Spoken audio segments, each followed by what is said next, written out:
Welcome back, guys. This is a bonus video that we are doing alongside our series of videos on how to build the gmail.com landing page mini project.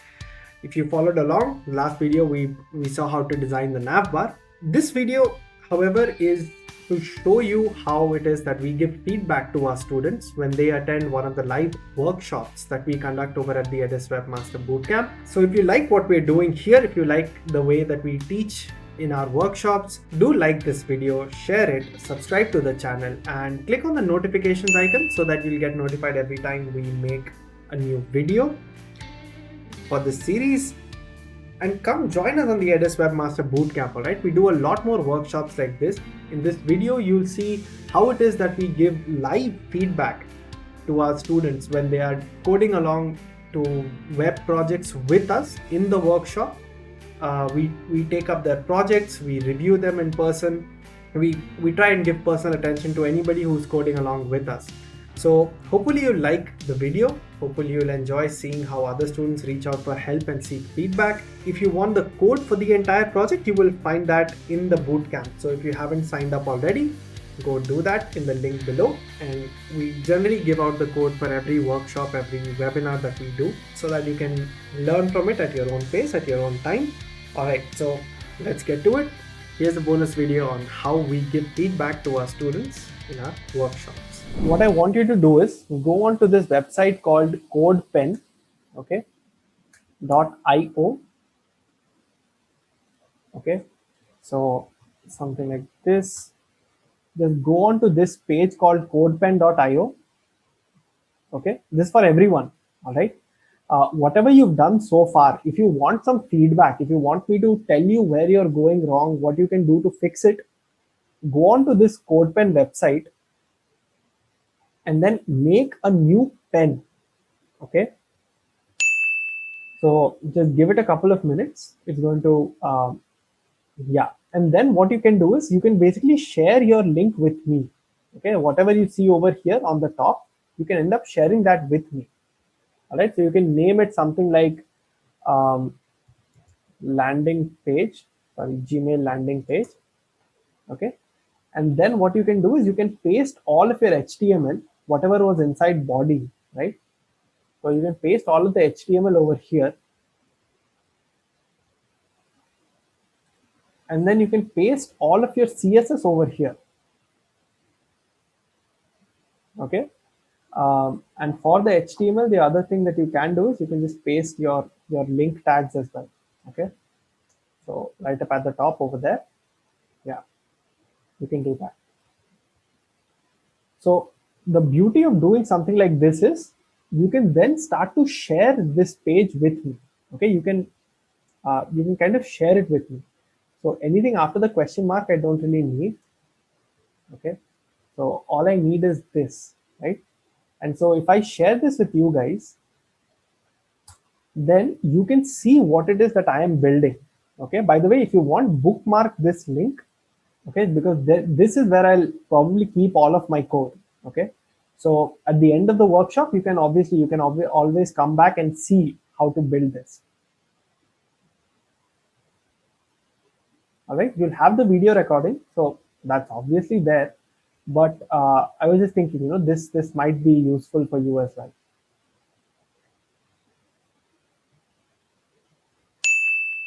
Yeah. So what you can do, again, I'll just repeat, go on to codepen.io, paste your code over there, and then share that code with me. Okay, share that link with me. In that case, I can actually look at what it is that you're doing, and then I can go ahead and, you know, kind of help you, can give you feedback. All right, Venkat and Nani. All right, Vinay has a wonderful question. He's asking why we should use line height instead of padding top and padding bottom. Okay, a very good question, especially for this button, right? Um, there's no like particular answer for this. My only thing is I avoid vertical padding whenever I can. Okay, um, especially if it's something like a link or a button.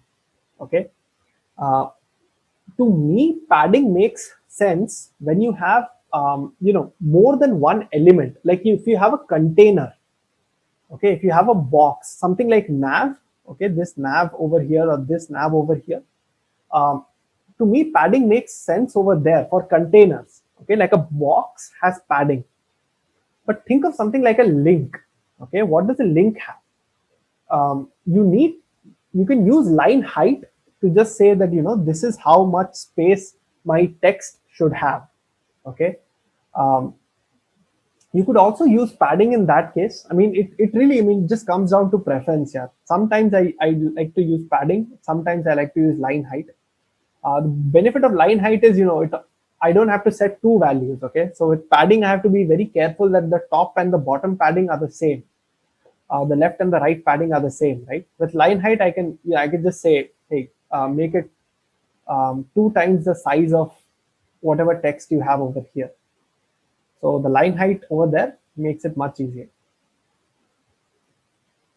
But again, Vinay, it's completely interchangeable. Okay, all right. Venkat and Nani, I'm going to open both of your code pen.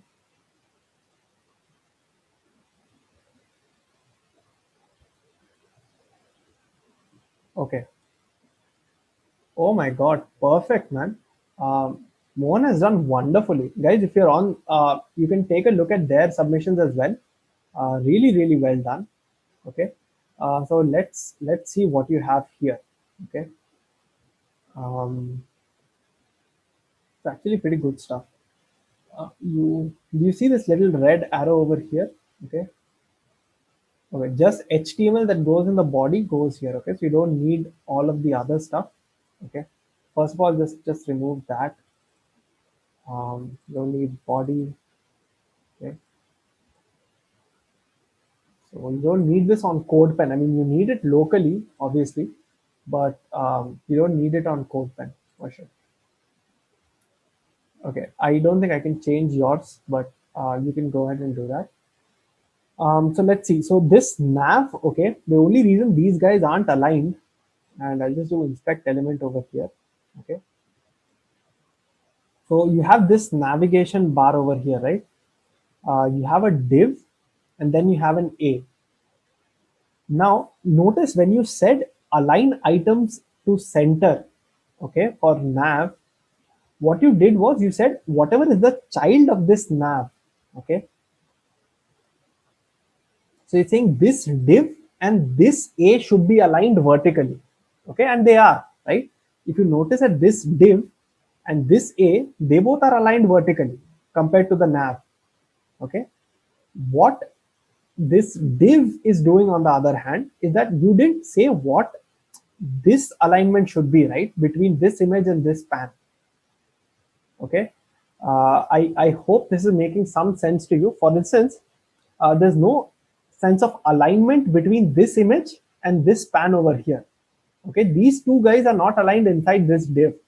So what you would probably need to do is you would add another display flex, and then you would do something like just align items center even for this div. Okay, then both of them would come in the center. Okay, um, the other way you could do it is, you figure out what your image size is. Okay, it's something 36 by 36, right? And your span is going all the way to something like 39, right? So what you could have done here is, again, it's slightly tricky, but you could give line heights, okay, to your span to try and make it work. But again, I would not recommend that. Okay. The other thing you could probably do here is go with vertical align. But I think the easier thing to do is just for this div itself, make it a flex box and align both items to the center. Vertically, you have to align them to the center. And I think, Venkat, that's the same problem that you may also be having. Okay. Okay, your case is nice. So for you, what's ended up happening is both all three of these items are getting spaced apart, right? They're getting spaced apart, and the reason would be, let's say, so we said header nav display flex. So we said justify content space between, right? So when you do that, what ends up happening is um, take a look at what your nav is. Okay, this is your nav, and the nav has three children, right? It has an image, it has a span, and it has an A anchor tag. All three of these are going to get, pushed apart. Okay, the flex is going to apply to all three of them. So all three of them are going to get spaced apart. You don't want that to happen, right? So the simple way of doing that is you can just remove this justify content over here. And for this span, what you could do is you could just say, give it a margin right of auto. Okay, so you're basically saying for this element, whatever is to my right, just push it as far away as you can. Okay, that's what you're trying to do over here. So I would suggest that you just on this flex, remove your justify content, and for this span you add a margin right. Then I want you to come back and I want you to take a look at how you would build this guy. Okay.